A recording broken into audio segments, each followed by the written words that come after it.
Bueno, este sería el cuarto simposium que trata sobre últimos avances en el tratamiento de neoplasias hematológicas.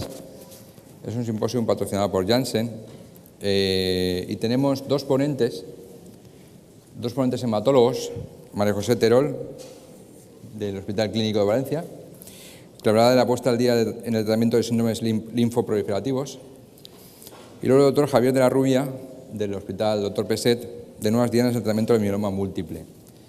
La verdad es que, un poco haciendo muy poca historia, desde hace un par de años aquí, en los tratamientos hematológicos yo creo, en mi opinión, que han cambiado bastante. Sobre todo en mieloma múltiple, pues nos encontramos ahora con fármacos que son más eficaces que los de primera línea. O sea, que probablemente en un futuro cambien a ser primera línea muchos de ellos. Además varias dianas, anticuerpos monoclonales, muchas dianas, inhibidores del proteasoma, o sea, muchas dianas nuevas y fármacos menos tóxicos y más eficaces que lo que tenemos actualmente. Con lo cual, probablemente en un futuro cercano cambie el paradigma del tratamiento del mieloma múltiple en este caso concreto. Y luego otras enfermedades hematológicas igual, al final hablamos de medicina personalizada, medicina que podemos ir a la diana que tiene el paciente afectado y conseguir datos de supervivencia, tanto nivel de progresión, respuesta molecular completa, supervivencia global bastante buenos. Bueno, no quiero robarle más tiempo a María José. Sí que es verdad que cuando termine abriremos un turno de preguntas porque tiene que marcharse en breve, con lo cual vamos a hacer ponencia-pregunta, y si acaso al final tenemos un debate con Javier. Vale, pues cuando quieras, María José. Bueno, en primer lugar, ¿se oye? Sí, ¿verdad? Quería agradecer a los organizadores y a Janssen su invitación a este simposio, a compartir con todos vosotros. Y bueno, la verdad es que hoy es 4 de mayo y mientras pensaba en que iba a hablar un poco de los avances en síndrome linfoproliferativo, sobre todo en neoplasias con expresión leucémica, pues bueno, pensaba un poco cómo poner en valor lo que es una terapia personalizada. Y como es un día muy importante para mí, me vais a permitir que os cuente una pequeña historia personal. Hoy hace 4 años que una persona muy querida por mí se diagnosticó de una leucemia aguda promielocítica. Como sabéis, fue de las primeras enfermedades hematológicas la primera que tuvo un tratamiento diana específico que ha cambiado la historia natural de la enfermedad. Y como es la translocación 15-17, en donde sabéis que el receptor del ácido holotransretinoico está alterado, pero que el emplear dosis altas de vitamina A permite revertir el defecto molecular y que las células leucémicas maduren. ¿Qué ha supuesto esto? Pues ha supuesto una curva de supervivencia que a Javier seguro que le suena muchísimo, que es cómo se benefician estos pacientes realmente de una terapia personalizada. Pues aquí podéis ver la curva de supervivencia que se tenía únicamente con quimioterapia en los años 80-90. Con trasplante halogénico eso subía un poco por encima del 50% y simplemente asociando ATRA a una quimioterapia de intensidad media eso pasa a un 90% con una curva prácticamente plana. Y bueno, me he permitido este pequeño tributo a este día porque pienso que es un escenario y un público que sois capaces seguro que de entenderlo y de apreciarlo en otros contextos, ¿no? Entonces, bueno, ya pasando a lo que es el terreno propiamente de los linfoproliferativos, especialmente de la leucemia linfática crónica, ha cambiado muchísimo, sobre todo en los últimos 5 o 6 años, porque lo que teníamos, con lo que contábamos en los años 60-90 eran agentes alquilantes que perfectamente todos conocéis. Ya fue un avance introducir los análogos de las purinas porque nos permitió obtener una buena respuesta y con eso prolongar la supervivencia, pero eso tenía una serie de consecuencias claras, como es la producción de mielodisplasia, segundos tumores, etc. Ya en los años 2000 empieza a mejorar con la identificación, con la aplicación directa de los nuevos anticuerpos monoclonales, sobre todo el rituximab, que también es un buen conocido vuestro. Con ello ya aumenta la intensidad y es cuando se establece claramente los esquemas de quimioinmunoterapia como opción de tratamiento de los pacientes en general con todo tipo de linfoma B. Pero en realidad lo que ha sido el inicio de la terapia personalizada es la identificación de una estructura clave para el linfocito B, como es el receptor de la célula B, que es capaz de transmitir al núcleo una serie de señales proliferativas y antiapoptóticas que da lugar a la progresión de la enfermedad. Entonces, esto es especialmente relevante en linfática crónica, pero también en otros tipos de síndrome linfoproliferativo, y es aquí donde empiezan a aparecer ya toda una serie de inhibidores de tirosina quinasa, el primero de los cuales, y el que voy a centrar fundamentalmente en la presentación, es el inhibidor de la tirosina quinasa de Bruton, el ibrutinib. Con esto pues está cambiando un poco lo que es la historia natural de la enfermedad. En general son neoplasias que se caracterizan por una proliferación y un acúmulo progresivo, tanto en sangre como en médula ósea y en los ganglios linfáticos, y son cuadros que son incurables. Tienen una supervivencia en algunos casos más comprometida que en otros. Hablaré fundamentalmente de linfática crónica, linfoma del manto y macroglobulinemia de Waldenström. Pero se caracterizan porque tienen un curso recurrente, con recaídas múltiples, durante las cuales hay un proceso de evolución clonal que al final produce una quimiorresistencia y el paciente acaba falleciendo en el contexto de progresión de su enfermedad. Por tanto, se consideran incurables. En esto surge toda la identificación de la vía del receptor como una vía fundamental en la progresión, y la tirosina quinasa de Bruton es una cinasa que está downstream del receptor, se encarga de transmitir las señales hacia el núcleo y amplificar toda la señal. De manera que no solo va a prolongar la supervivencia, sino que además controla todo lo que es el tráfico linfocitario, o sea, dirige los linfocitos hacia los tejidos. Y bueno, como consecuencia de eso, de bloquear su efecto, pues vamos a ver algún efecto que parece paradójico, que es como la linfocitosis que aparece a las pocas semanas de utilizarlo, pero que en realidad está derivado del mecanismo de acción del fármaco, ¿no? Ibrutinib es el primer inhibidor oral de la tirosina quinasa de Bruton. Es una molécula pequeña que forma un enlace específico y covalente, muy potente. Es el primer inhibidor oral, cuya acción dura 24 horas y tiene un efecto, inhibe el crecimiento y la proliferación de las células B, pero también bloquea, por lo que hemos visto antes, la migración y la adhesión, con lo cual pues vamos a ver ese efecto paradójico. No tiene un efecto citotóxico sobre otras líneas celulares T.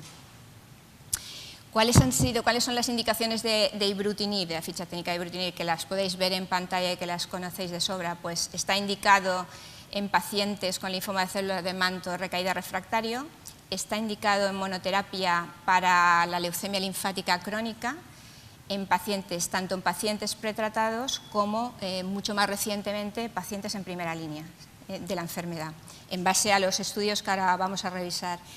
Y luego también está indicado en monoterapia para los pacientes adultos con macroglobulinemia de Waldenström que han recibido al menos una línea de tratamiento previo, o en aquellos que no se consideran óptimos o intolerantes a la inmunoquimioterapia de primera línea. La primera experiencia que se ha actualizado muy recientemente en el ASH fue los resultados del ensayo fase 1 fase 2 en leucemia linfática crónica y linfoma linfocítico de células pequeñas, que es la misma entidad.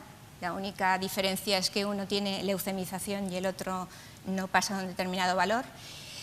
En este se introdujeron bastantes pacientes, 132 pacientes, la mayoría de ellos pacientes en recaída refractaria, pero había una pequeña cohorte de pacientes no tratados.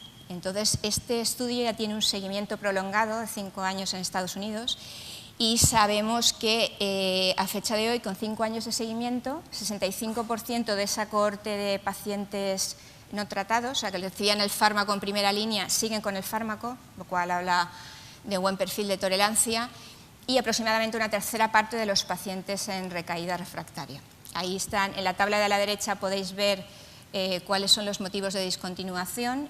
Fundamentalmente en la cohorte de pacientes con enfermedad avanzada es la progresión de la enfermedad, pero también hay alrededor de un 18-19% de pacientes que suspenden por toxicidad y por otras causas. Ya es el seguimiento más prolongado que tenemos del fármaco. ¿Cuál es la tasa global de respuestas? Pues bueno, esto es el primer dato que llama la atención. La tasa es elevadísima, 89%, con un 14% de respuestas completas, pero en la cohorte de pacientes que lo recibían en primera línea, pues esto se amplía hasta un 29%. Y con una mediana de duración de la respuesta de 62 meses, son 5 años y pico.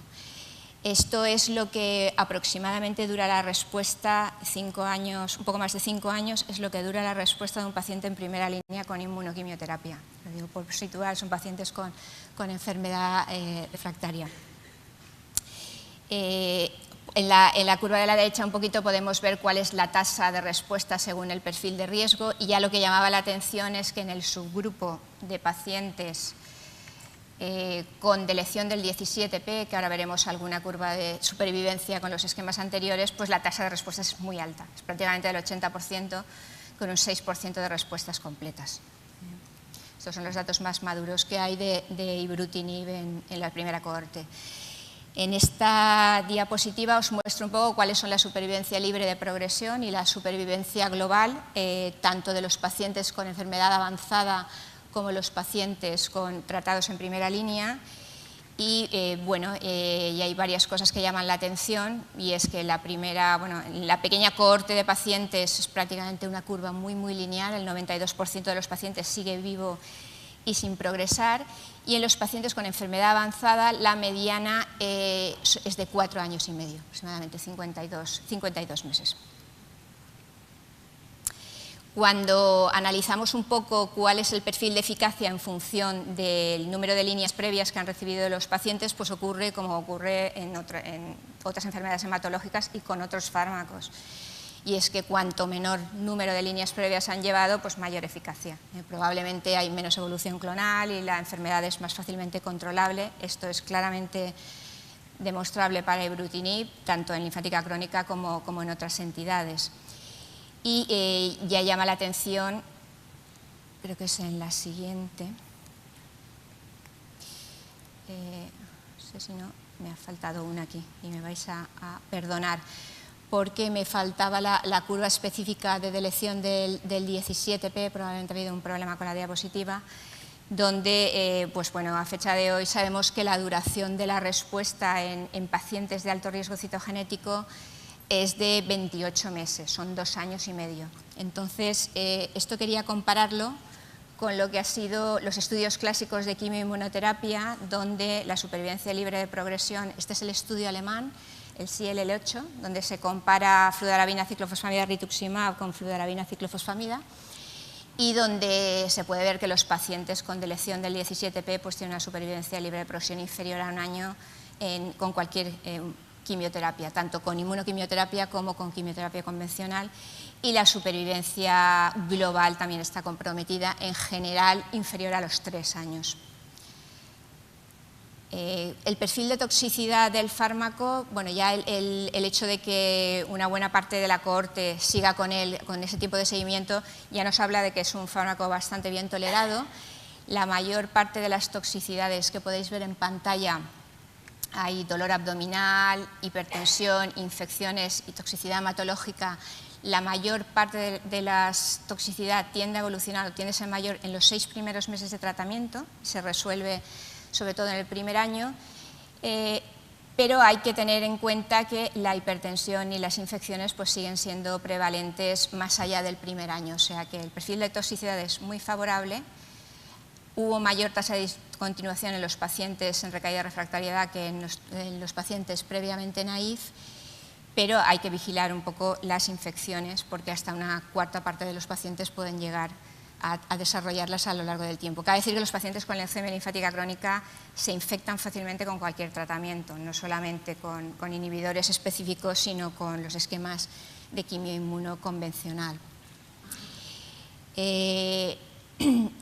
También en enfermedad avanzada, el siguiente paso fue un poco demostrar que ibrutinib se puede asociar con fármacos, se aportaba algo más en asociación con benamustina rituximab, y esto es el estudio HELIOS, donde los pacientes con la cohorte anterior, pacientes con leucemia linfática crónica o linfoma linfocítico, fueron aleatorizados a recibir el fármaco en asociación con bendamustine rituximab, que es uno de los esquemas utilizados en rescate, frente a placebo bendamustine rituximab.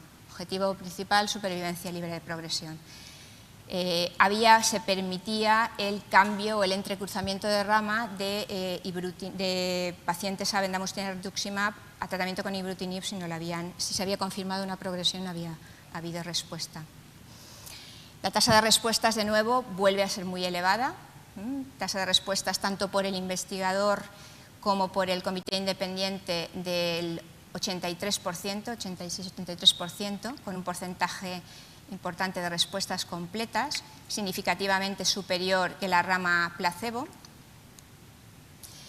y con una supervivencia libre de progresión claramente superior en ibrutinib, bendamustine rituximab frente a placebo rituximab. Hay una reducción del riesgo de casi el 80%. Perfil de toxicidad, al estar el fármaco combinado con bendamustine rituximab, ya hay más toxicidad hematológica, ya hay un porcentaje de toxicidad hematológica importante que, bueno, en principio parece no diferir significativamente entre las dos ramas y probablemente tenga que ver con la utilización de quimioinmuno, aunque también hubo náuseas, diarrea y otros efectos secundarios, como podemos ver. El perfil de toxicidad fue similar en ambas ramas del tratamiento. Los dos estudios fundamentales que han comparado la eficacia de ibrutinib, tanto en combinación con quimioterapia como frente a ofatumumab, en el caso del estudio RESONATE, fueron evaluados de manera indirecta para ver si realmente ibrutinib necesita combinarse con un esquema de quimioinmuno o si por sí es suficiente como fármaco monoterapia. Esto es una comparación indirecta, las poblaciones de los ensayos no son similares, pero si podéis ver aquí se superponen las dos curvas, tanto la del ibrutinib en monoterapia como la del ibrutinib con bendamustine rituximab. Entonces, y estas son las ramas de ofatumumab y de benda-R. Por tanto, uno se pregunta si realmente se necesita combinar o no el fármaco con bendamustine rituximab. Pero yo creo que hay que tener más maduración de los datos porque, bueno, otro aspecto importante es en linfática crónica es que aquellos pacientes que alcanzan una enfermedad mínima residual negativa tienen mejor pronóstico que los que no lo alcanzan y el fármaco por sí solo no consigue este hecho, con lo cual habrá que esperar un poco a la maduración de los datos para comprobar si realmente esas respuestas no son de mayor calidad. Cabe decir que este estudio, el estudio HELIOS, ha dado lugar a la indicación del fármaco también en combinación con la quimioinmuno. Y ya pasando un poquito a lo que es el RESONATE-2, el estudio en primera línea, que ha dado también recientemente la indicación. En este estudio, pacientes mayores de 65 años, pero que no tenían una comorbilidad especial, eran aleatorizados a recibir ibrutinib oral versus lo que se consideraba el estándar en el momento de inicio del diseño, que era clorambucil oral. Cabe decir que esto un poco para la comunidad internacional a fecha de hoy tiene la crítica de que no está comparado con un esquema de quimioinmunoterapia, que es un poquito lo que ofreceríamos a la población de gente mayor previo a la introducción del fármaco, pero bueno, en esos momentos era con lo que se consideró el estándar y con lo que se comparó. Se comparó ibrutinib frente a clorambucil oral. Con un seguimiento de 29 meses sabemos que el 79% de los pacientes siguen con el fármaco. También hay un goteo de discontinuación, que en este caso hay una minoría de pacientes que sea por progresión de la enfermedad y sí que hay un 12% de toxicidad. Tasas de respuesta, volvemos a ver lo mismo o incluso mejor que en situación de enfermedad avanzada. O sea, la tasa de respuestas globales del 92%, que es muy elevada, con un 18% de respuestas completas. Y otra cosa que llamaba la atención es que conforme se ha prolongado el seguimiento, la tasa de respuestas completas aumenta. O sea, se profundiza un parámetro que para nosotros es muy importante, que es la calidad de la respuesta. O sea, va mejorando con el paso del tiempo. No hay claramente un plató. Lo que se puede ver en términos de supervivencia libre de progresión y supervivencia global es que efectivamente ibrutinib consigue una reducción del riesgo marcadísima, de riesgo de progresión respecto a clorambucil. Hay una franca diferencia entre las dos curvas y que eso se traduce también en una diferencia en supervivencia, incluso aunque había un 41% de pacientes con entrecruzamiento entre las dos ramas. O sea que el fármaco está dando ventajas en supervivencia ya en primera línea en una población que normalmente tiene una medida de supervivencia muy prolongada y es difícil encontrar un fármaco que realmente te imponga una diferencia marcada, a no ser que impacte en la historia natural. Perfil de toxicidad, volvemos un poco a lo mismo, ojo a las infecciones, hay algo de toxicidad hematológica también, podéis ver aquí los porcentajes. Hipertensión, esto es un efecto off-target del fármaco, actúa sobre, no es totalmente específico, sino actúa sobre otras tirosinquinasas y entonces esto se reproduce prácticamente en todos los ensayos. Y luego hay otro efecto que es la fibrilación auricular, la arritmia completa por fibrilación auricular, que en este caso apareció en un 4% de los pacientes, que es manejable, pero que es claramente superior a lo largo de todos los ensayos en los pacientes que reciben el fármaco. Por tanto, a los clínicos nos obliga un poco a vigilar qué es lo que está sucediendo. De nuevo, con el perfil de toxicidad es el que conocíamos respecto al fase 1, fase 2, aparece sobre todo en el primer año, tiende a disminuir progresivamente. Y hay que decir también que hay un efecto secundario que no he hecho especial mención, que hay una mayor tendencia al sangrado, pero la mayor parte de los sangrados son leves. Hay un efecto antiagregante, inhibe la agregación al colágeno y ese efecto disminuye a lo largo del tiempo, pero es una cosa a considerar en los pacientes que llevan anticoagulación. ¿Qué sucede en aquellos pacientes que tienen que parar el fármaco? Porque otro concepto que nos preocupa es realmente estos pacientes, si luego hay una progresión, una intolerancia o requieren un tratamiento quimioterápico, ¿los vamos a poder tratar? Bueno, las primeras conclusiones que se extraía de los pacientes con enfermedad avanzada parecía que los pacientes que progresaban a ibrutinib podían tener un especial peor pronóstico, pero esto no parece ser así en primera línea. O sea, realmente los pocos pacientes que han requerido otro tratamiento de esa cohorte del estudio han podido ser tratadas con una eficacia pues, más o menos similar. Ya pasando un poco al otro escenario, que es el linfoma de células del manto, ibrutinib también ha sido comparado versus el estándar internacional, que es aceptado para enfermedad avanzada, que era Tensirolimus, en ensayo fase 3, que es el estudio RAI. En este eran pacientes tratados previamente, se incluyeron 280, fueron aleatorizados a recibir ibrutinib oral versus Tensirolimus endovenoso hasta progresión de la enfermedad y también se permitía un crossover a la rama de ibrutinib tras la confirmación de progresión por el comité independiente. Objetivo primario, otra vez, supervivencia libre de progresión y como secundarios, pues los que podéis ver en pantalla, tasa de respuesta, supervivencia global, etcétera. De nuevo, un poquito los resultados reproducen un poco lo que vemos en otros síndromes linfoproliferativos. Un 72% de respuestas, que para un paciente en progresión en linfoma de células del manto, que es un síndrome más agresivo que una leucemia linfocítica crónica, está muy bien, con un 19% de respuestas completas, y frente a un 46% de respuestas globales en la rama de Tensirolimus, con un 1% de respuestas completas. Duración de la respuesta no alcanzada, o sea, con una mediana de 20 meses, frente a una mediana de duración de 7 meses para la rama de Tensirolimus. En cuanto a lo que fue el objetivo principal del ensayo, se alcanzó, o sea, con una mediana de seguimiento de 20 meses, los pacientes que recibían ibrutinib tenían una reducción del riesgo de progresión del 57%, claramente, respecto a Tensirolimus, estadísticamente significativo. Y, de nuevo, un poco lo que veíamos para linfática crónica. Los pacientes que lo reciben precozmente pues, tienen ventaja respecto a los que lo reciben en fases más avanzadas de la enfermedad. Incluso tiene una supervivencia libre de progresión claramente superior.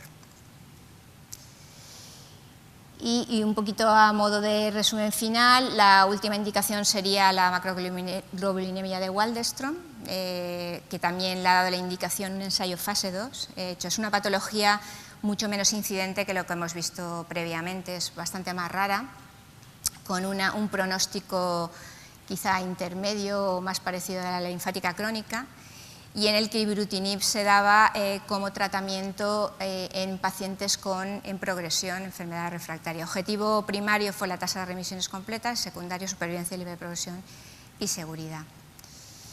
Bueno, de nuevo, un poco lo que nos traduce es lo mismo, tasa de respuestas globales 90%, con una duración media de año y medio aproximadamente.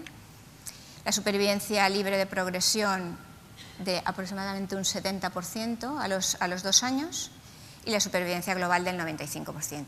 Una enfermedad que hay que esperar más para ver el impacto, pero esto también le llevó a una aprobación rápida por parte de la FDA como tratamiento para pacientes en recaída refractaria e incluso pacientes no candidatos a tratamientos inmunoquimioterápicos.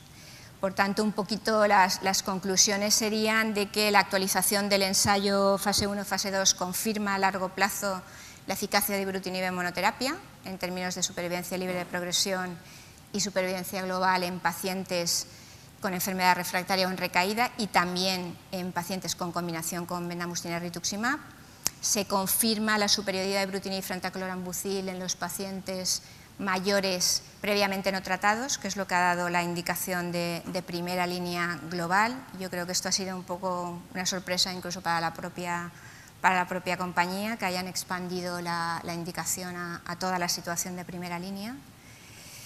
Y también confirma un poco la superioridad de ibrutinib en los pacientes con linfoma de células del manto, que yo creo que fue inicialmente, aunque los datos de linfática crónica han entrado de una manera muy marcada, los primeros que nos llamaron la atención a los pacientes que tratamos linfomas fueron los linfomas de células del manto, porque fue donde empezó a verse que la calidad de la respuesta se profundizaba con el tiempo y que claramente había una ventaja respecto a otros esquemas utilizados. Es el único fármaco aprobado para macroglobulinemia en situación de recaída refractariedad y el perfil de toxicidad es aceptable, pero es de desarrollo precoz en los 6-12 primeros meses. Hay que vigilar las infecciones y la hipertensión arterial a medio y largo plazo. Y bueno, es un poquito lo que hay que conocer con ibrutinib. Yo creo que aquí no sé si ha habido algún problema al copiar la presentación, porque si no hago referencia a ello oralmente, hay que tener en cuenta el perfil de hemorragia, o sea, es un fármaco que tiene un efecto antiagregante, entonces sí que se ha comunicado una mayor tasa de sangrados en los pacientes que llevan anticoagulación. De hecho, pues es una de las alarmas de la ficha técnica, aunque no está contraindicado. Pero es un fenómeno que hay que conocer y que tiende a mejorar con el paso del tiempo, pero que está ahí. Evidentemente no son los únicos actores del escenario. Symposium está patrocinado por Janssen, pero hay más agentes específicos de la vía y, como sabéis, aparte de haber otros inhibidores de BTK, pues hay también inhibidores de PI3K, también aceptados para tratamiento de linfática crónica recaída refractaria, y mucho más recientemente se han incorporado los inhibidores de BCL2, el venetoclax, que también va a jugar un papel. Y bueno, el escenario que nos aborda en los próximos años es ver un poco, estos fármacos están aprobados hasta progresión y bueno, ver realmente si eso va a seguir así en todos los subsets o si alguna combinación o algún tratamiento secuencial pueda ser más óptimo para el manejo y de los pacientes y para la sostenibilidad del sistema. Y eso era un poquito todo, resumiros un poco lo que ha sido la eficacia del fármaco en síndromes linfoproliferativos, daros las gracias por la atención y nada, cualquier pregunta o comentario pues será bien apreciado. Muchas gracias.